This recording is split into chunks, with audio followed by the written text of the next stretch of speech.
retreat, I'm going to record this so that like we can talk about it. My teacher calls this completion training. So like one of the things you were saying is there's always a theme of something going wrong and it's not wrapping up. It unravels, and like you're not seeing the light at the end of the tunnel. Yeah, right? Pretty much. So one of the things he says is, this is true for me too. He says if you have 10 different problems, I'm using my teacher, but essentially I don't think I'm thinking separate from him. Like that's my thought pattern I hold too. Like so I shouldn't like really think of it like coming from another place. It's not like I'm hearing a voice and I'm telling it. Yeah. But what I'm saying is from my core, I believe this too. So if there is 10 problems, it could be a same theme connecting all the problems. Yeah. But each problem will have 10 different issues. But there is a theme we are working out. The reason I'm bringing it up is after I heard that the lecture he does, it's called satsang. Sat means that's infinite, right? Infinite or endless. Sang means truth. Satsang. And so it's like infinite truth or endless truth or bringing with endless truth. So this is like some truth that cannot have expiry date. So that's the space I'm coming from. So it doesn't mean it's advice. It's like a higher perspective of the same issue, because sometimes when you look at the problem another way, it makes sense. So for me, I found again and again and again the theme was homelessness. Yeah.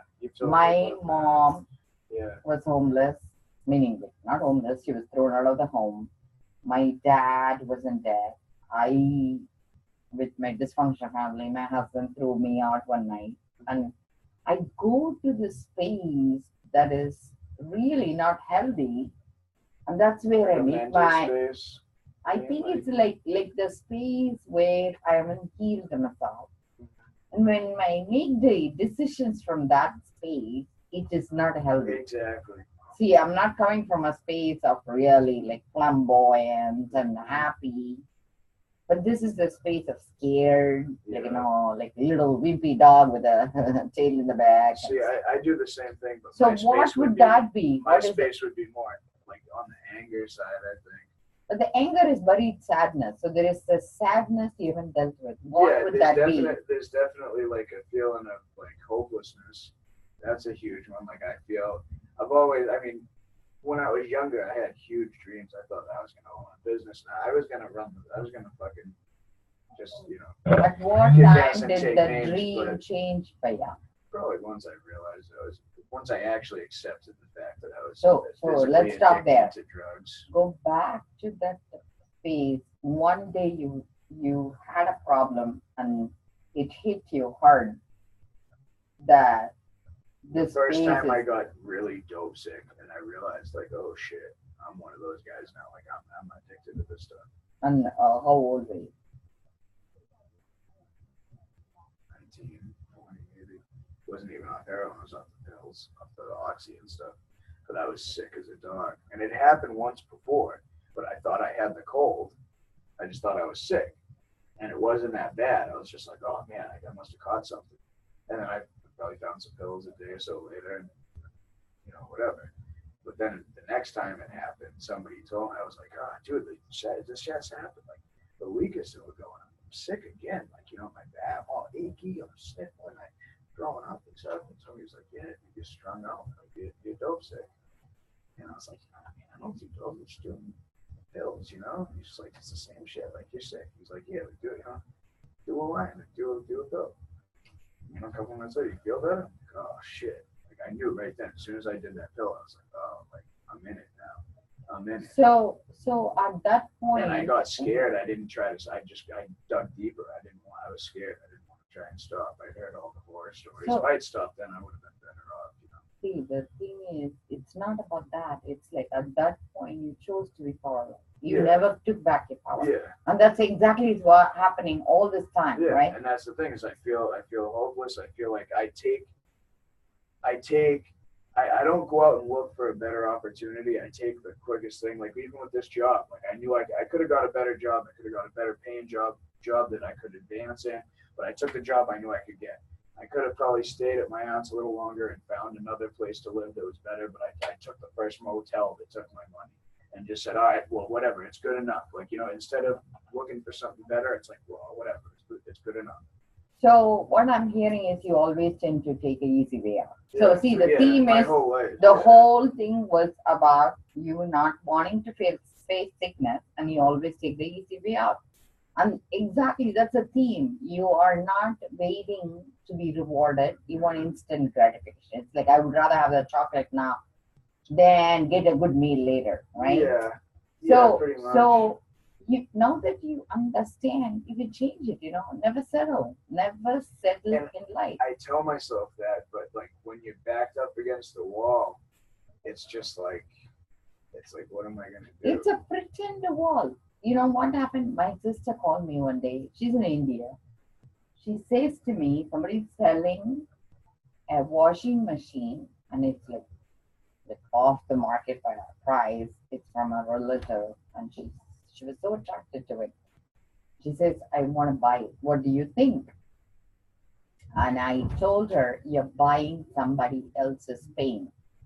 Why should people sell you something half off, right? Why should They're hard up. No, it's Well, not like that. If it was a realtor, though, she probably just had it in the house.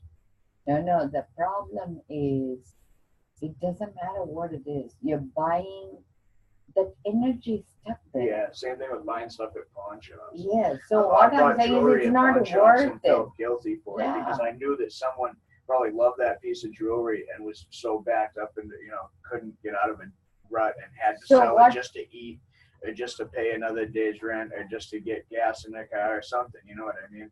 So what I tell my sister, this rule I gave it to her and she followed, is anytime somebody presents something, give yourself 24-hour break. Yeah. Because sometimes impulse buying is very, very high, especially in addiction. Because we think with our forebrain. We are not using the logical. Yeah. So when you think with the forebrain, it's the imagination of the effect rather than the effect itself. Yeah. You're buying into virtual reality. Good. That sounds real good. That looks like a crow's brain, Yeah. So what I'm saying is really look into your situation, and in future, even though you think you're backed up or cornered or whatever word you wanted to use, give yourself 24 hours break. Think you can say, hey, you know what, hold on to that.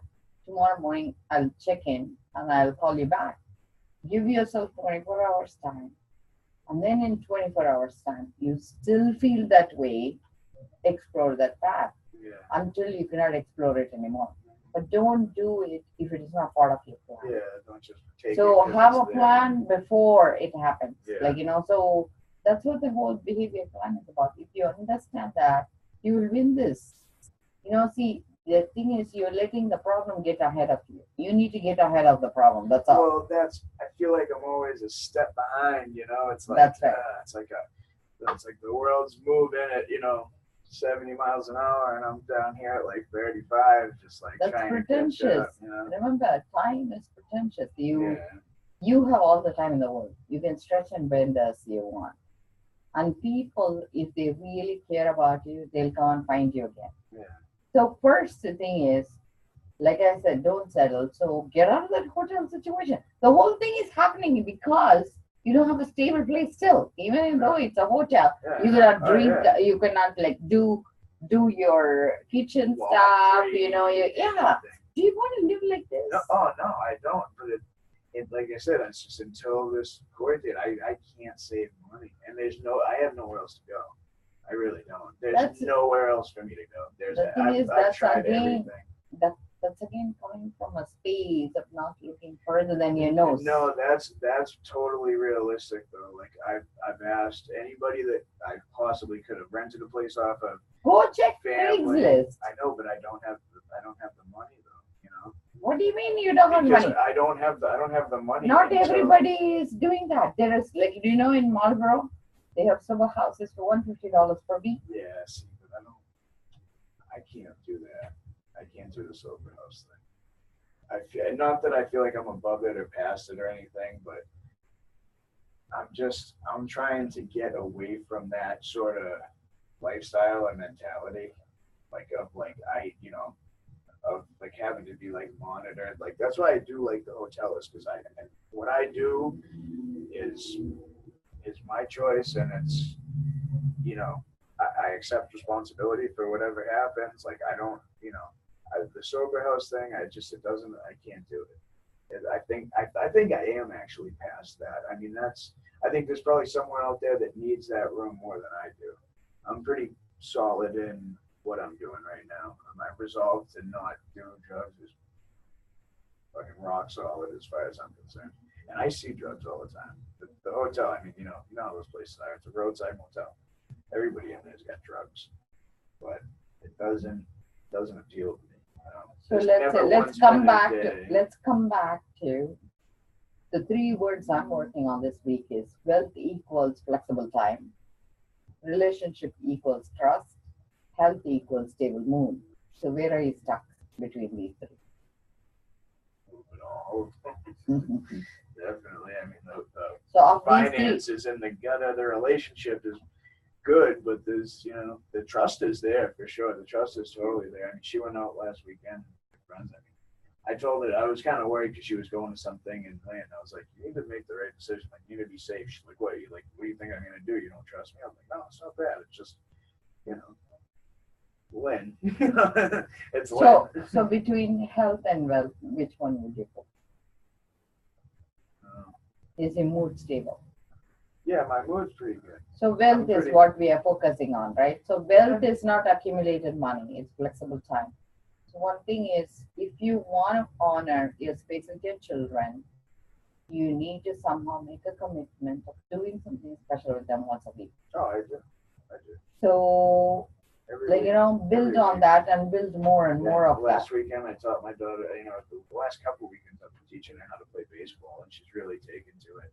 We watched a Red Sox game. She's like 5.5 years old. She's watching a baseball game, like interested in asking me questions. Like, oh, how come he hit the ball, but he didn't run? And oh, it's a foul ball. Like she was good. So we do that. We do the arcades. We do the beach. And every week I do something fun with them, even if it's not about spending money. We do something. So just build that part of you, because the thing is, the more you build the things that you enjoy, more things will come your way. Yeah.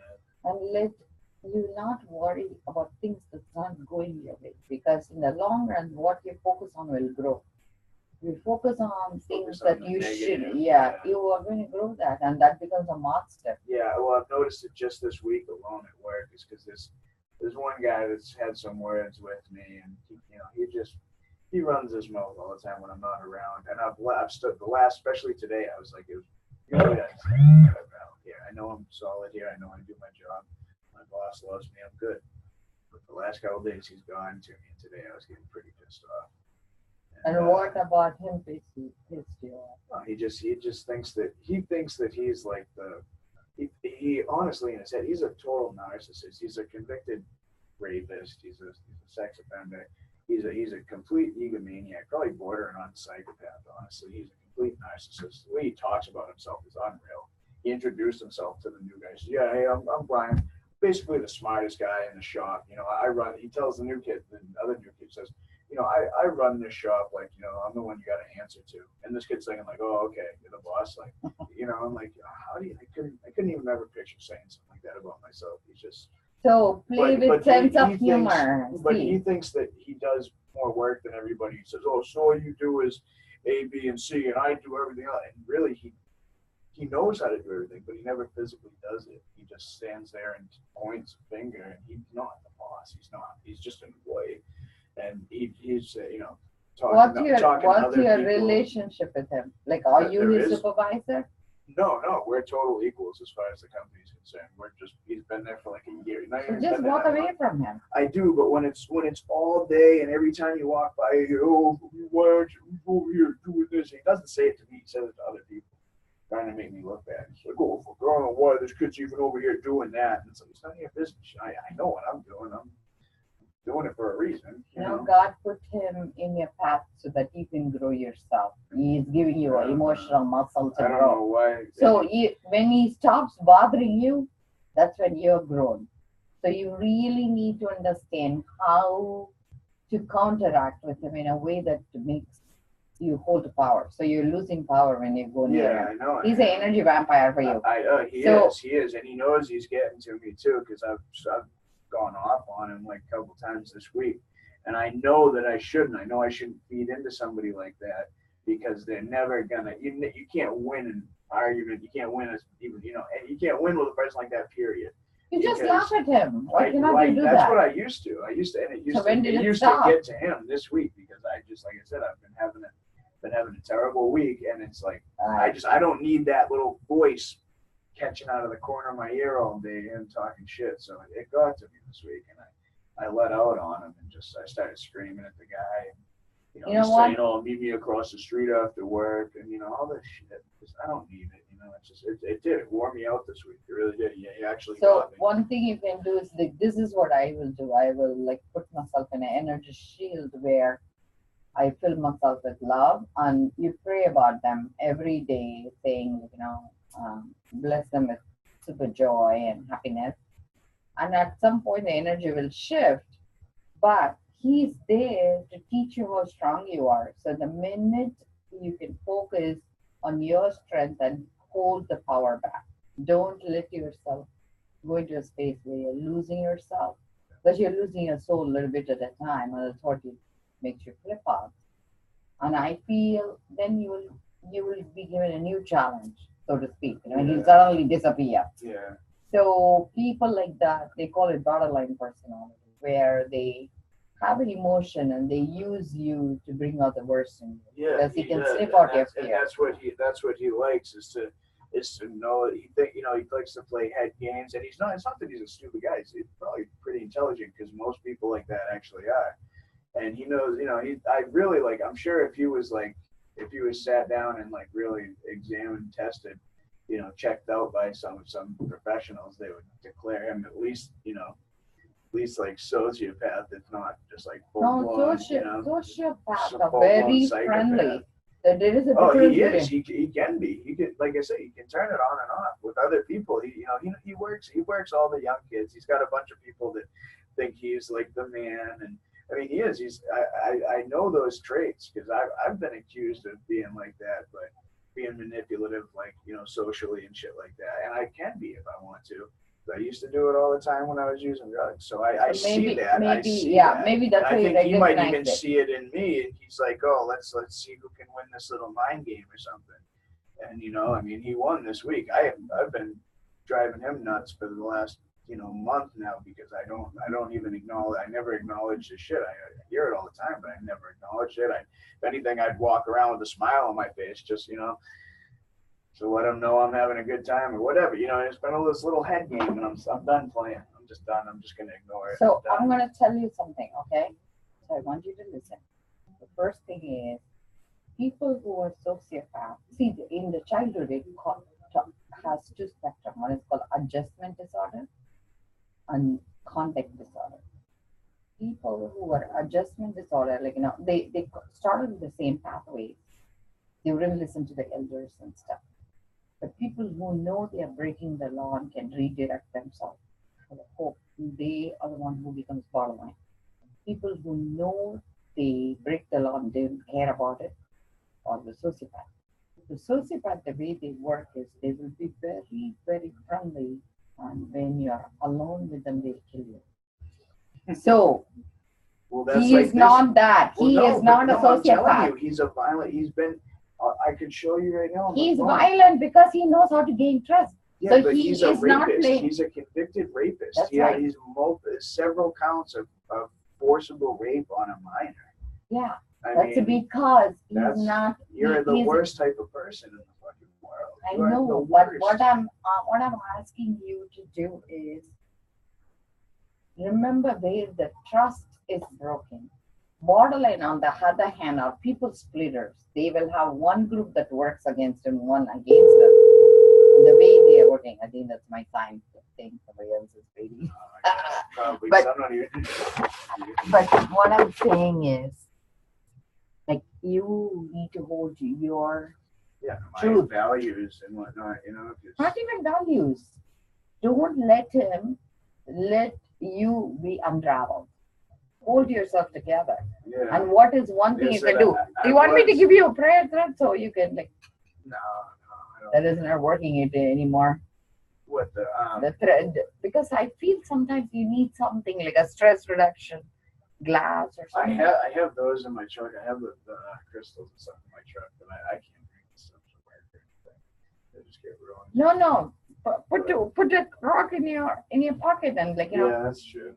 see, because the thing is you need some tool that you are not going to let somebody unravel you. So what color do you want? And use this rock until next week until you speak, okay? Take this big guy. It looks like a sugar cube. Okay. All right. So Dr. next Dan. week, your homework this week is not letting another person unravel you. All right. Okay, don't I become a loose appreciate spring. Yeah. Don't be a loose cannon.